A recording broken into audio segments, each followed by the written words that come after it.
Muy buenas noches. Bienvenidos a la hora clave. Buenas noches, Maxi. Buenas noches, Manuel Felipe. El fenómeno del niño que determina esta sequía De en niño Venezuela y en muchas partes no del tiene nada, se mundo. comporta como un adulto feroz. Así es. El niño es un fenómeno climático que provoca estragos a nivel mundial, siendo las más afectadas América del Sur y las zonas de Indonesia y Australia, provocando un calentamiento de las aguas, principalmente suramericanas. Su nombre se refiere al niño Jesús, porque el fenómeno ocurre aproximadamente en el tiempo de Navidad en el Océano Pacífico. El nombre del fenómeno es Oscilación del Sur, el Niño o ENSO por sus siglas en inglés, y es un síndrome con más de 7 milenios de ocurrencia. En el Océano Pacífico tropical, el niño es detectado por diferentes métodos que van desde satélites y boyas flotantes hasta análisis del nivel del mar, obteniendo importantes datos sobre las condiciones de la superficie del océano.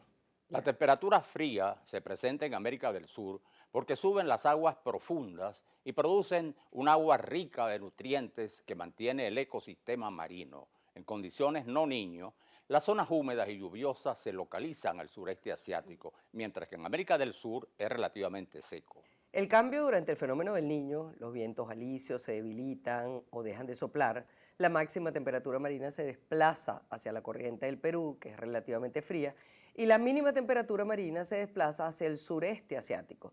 Por supuesto, ello provoca el aumento de la presión atmosférica en el sureste asiático y la disminución en América del Sur. Todo este cambio ocurre en un lapso de 6 meses, aproximadamente desde julio a noviembre. El riesgo que se corre ante el fenómeno conocido como fenómeno del Niño, que es un fenómeno climatológico, puede ser contextualizado bajo dos aspectos correlacionados, pero que también pueden ser considerados en forma separada. El primer aspecto se refiere a la amenaza como tal. Un conocimiento de la amenaza del fenómeno del Niño es importante para saber el riesgo que se corre.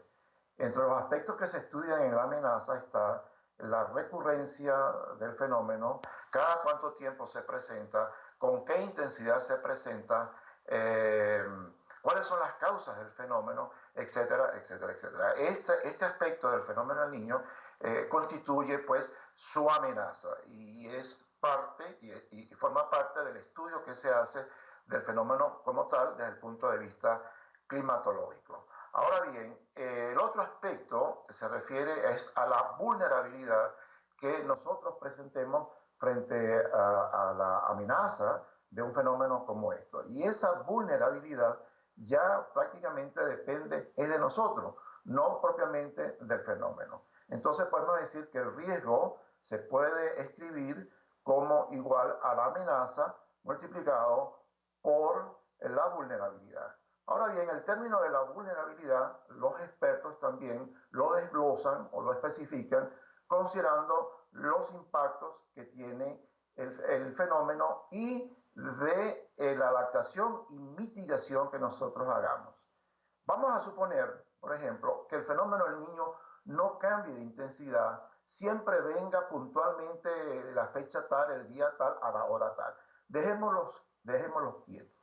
¿Corremos nosotros el mismo riesgo? Bueno, eso depende de la vulnerabilidad que nosotros presentemos. Si nosotros nos hacemos cada vez más vulnerables y el fenómeno del Niño no cambia, siempre es el mismo, el riesgo aumenta porque nos hacemos más vulnerables. Ahora, ¿cuáles son las consecuencias del fenómeno del Niño a nivel global? Las consecuencias son un cambio de la circulación atmosférica, calentamiento global del planeta y aumento de las temperaturas de las aguas costeras. También existen especies que no sobreviven al cambio de temperatura y mueren, generando pérdidas económicas en actividades primarias y surgen enfermedades como el cólera, que se transforman en epidemias muy difíciles de erradicar. Para el sureste asiático, las consecuencias son lluvias escasas, enfriamiento del océano, baja formación de nubes, periodos muy secos y alta presión atmosférica. Y para América del Sur, las consecuencias son las lluvias intensas, el calentamiento de la corriente de Humboldt o corriente del Perú, pérdidas pesqueras, intensa formación de nubes, periodos muy húmedos y baja presión atmosférica. En los últimos días, los países suramericanos y en particular Venezuela sufren los efectos de los cambios generados por el fenómeno del Niño y tiene que ver con el periodo de sequía que afecta en mayor grado a varias regiones del país. Durante las últimas décadas, el número de eventos producidos por el niño aumentó considerablemente, aunque todavía se necesita un periodo de observación mucho mayor para detectar estos importantes cambios.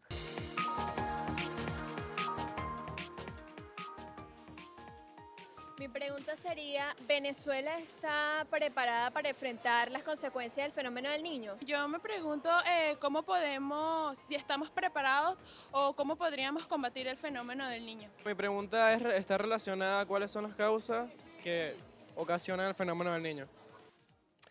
Bien, aquí tenemos a la profesora Karina Córdoba, que es del Instituto de Geografía, es profesora de la Universidad Central de Venezuela, pertenece al Instituto de Geografía de nuestra máxima casa de estudios, y ella justamente viene a hablarnos sobre este fenómeno del niño. Si Venezuela está preparado o no, yo creo que es de así. Si vamos a tener sequía desde ahora hasta junio, creo que es bien complicado. Sí.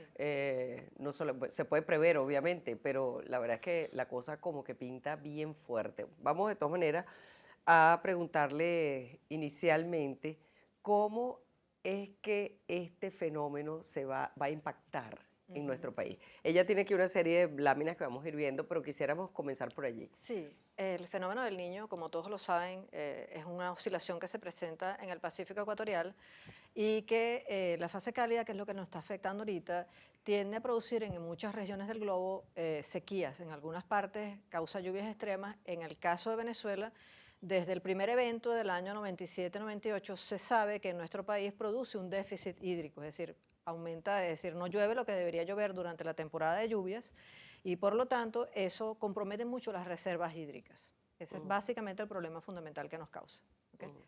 Bueno, aquí tenemos estas gráficas, ¿podemos irlas explicando poquito a poco? Sí, lo que estás viendo allí es digamos, está el Océano Pacífico y está marcado el sector en el cual se desarrolla el fenómeno del niño.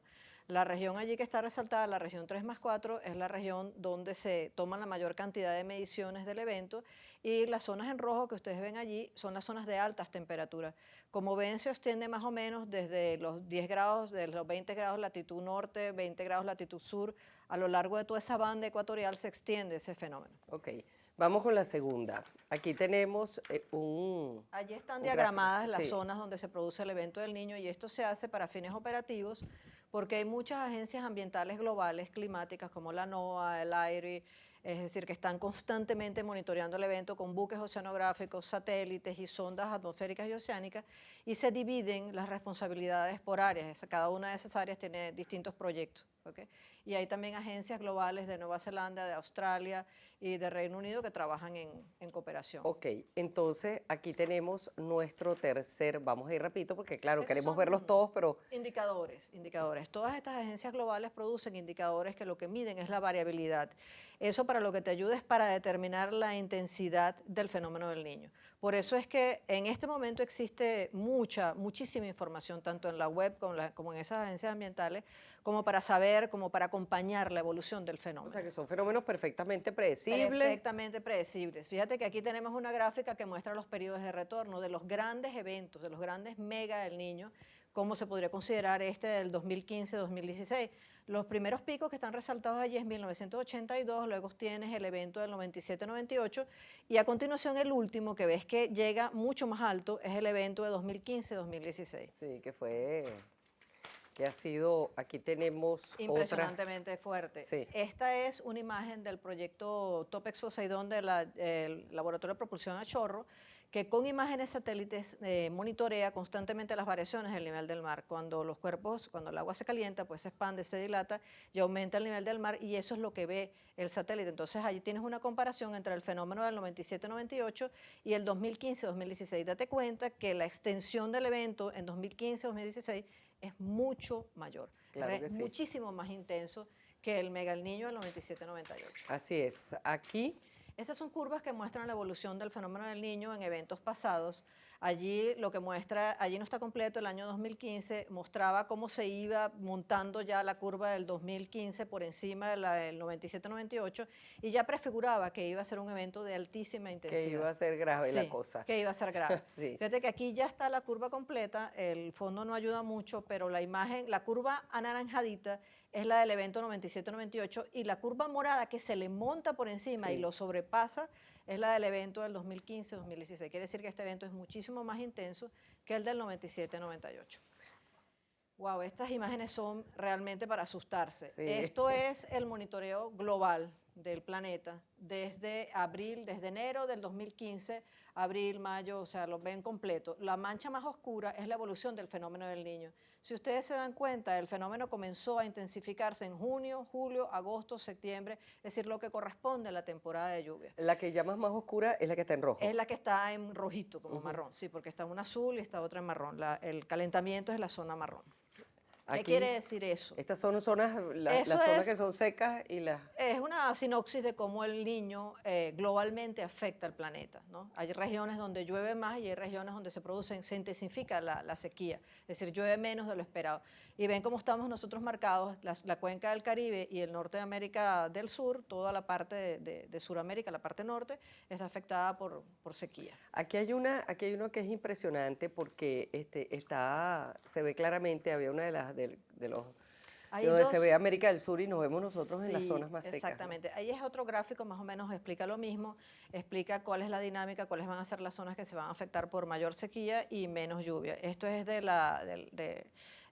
Buró de Meteorología del Reino Unido. Sí, Pero más o menos coincide en lo mismo de lo que viste en la otra gráfica anterior a la de la FAO. sí. Este es el reporte que se hizo para el año del evento 97-98 de los impactos. Ahí claramente dice que en el caso de Venezuela llovió mucho menos de lo esperado y se afectaron actividades agrícolas, generación hidroeléctrica, consumo humano, es decir, también hubo una crisis importante durante ese periodo.